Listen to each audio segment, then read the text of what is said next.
Kisiwa cha Hainan kilichoko kusini mwa China kimewavutia watalii wengi zaidi baada ya kupanua orodha ya bidhaa zinazotozwa ushuru na kulegeza masharti ya ununuzi wa wakazi. Hatua hizi ni sehemu ya mkakati wa kuimarisha uchumi wa eneo hilo na kubadilisha kisiwa cha Hainan kuwa kitovu kikuu cha utalii na biashara ya kimataifa. Taarifa kamili katika makala yetu kuhusu Ifahamu China.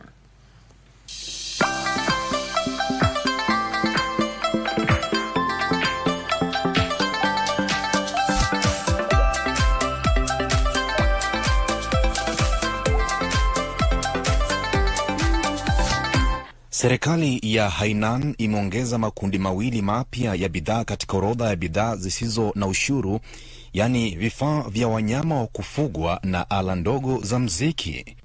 Kwa mabadiliko hayo, sasa kuna jumla ya makundi 47 ya bidhaa zinazoweza kununuliwa bila ushuru katika kisiwa hicho. Sera hii mpya pia imewanufaisha wakazi wa Hainan. Mtu yeyote anayeishi kisiwani, mradi tu ameondoka kisiwani angalau mara moja katika mwaka, anaweza kununua bidhaa zisizo na ushuru mara nyingi anavyotaka ndani ya mwaka huo. When I come here, I'm actually much more interested in Chinese brands, and I know the quality is just as good, if not better than in many cases. Given that it expands the opportunities for shopping for foreigners like me, it's something only to be appreciated. Vituo vingi vya manunuzi vimeandaa maeneo maalum kwa bidhaa ndogo za nyumbani, bidhaa maarufu za kitamaduni za Kichina na vifaa vya wanyama wa kufugwa.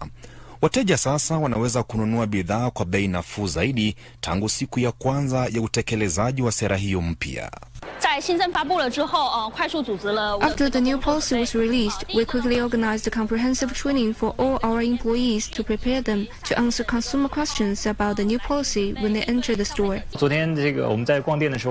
When we were shopping earlier, the sales staff told us about the new policy, so we changed our flight in order to make a purchase.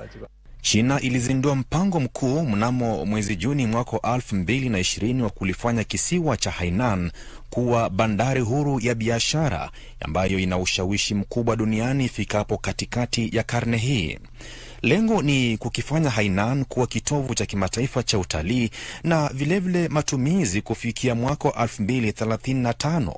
Kwa sasa, baada ya miaka kadhaa ya uwekezaji katika sekta ya utalii na biashara, Hainan inajivunia maduka 12 ya bidhaa zisizo na ushuru na imekuwa moja ya maeneo maarufu ya ununuzi kwa Wachina na watalii kutoka nje.